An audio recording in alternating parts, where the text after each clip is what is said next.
sukani aril tramlong kanena umsu miring apiang te antui halo paing na tirlo su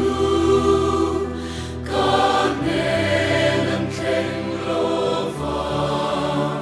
intop na ni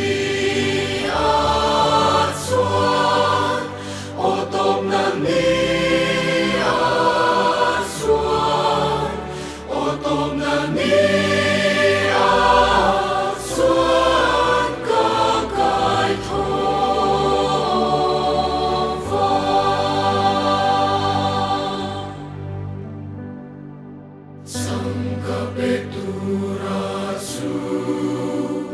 katasa koveltanun natu hetsanghi ei apiang tetsuani satuanunan neia satuaningan nunga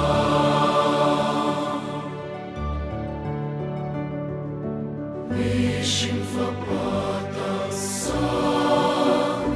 Rinna fam kim nena in eia Atisen lukan tana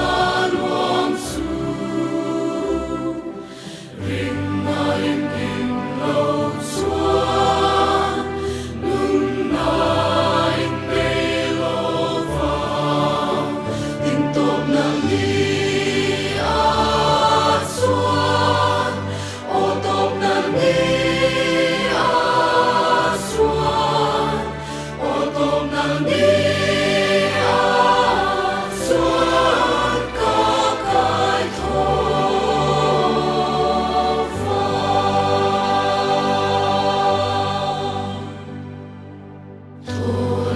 Sukani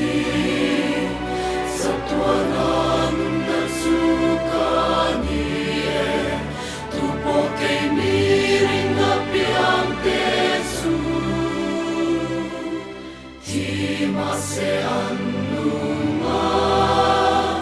Satuanunan leia Tintop na li aswan Otop na li aswan Otop na li aswan Kakay Tova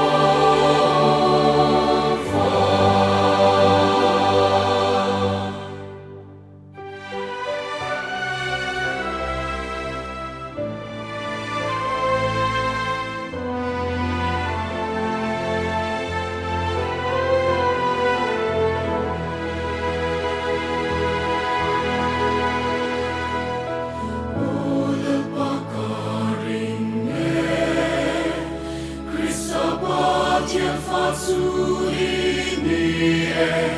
Patian fapamalik sun ini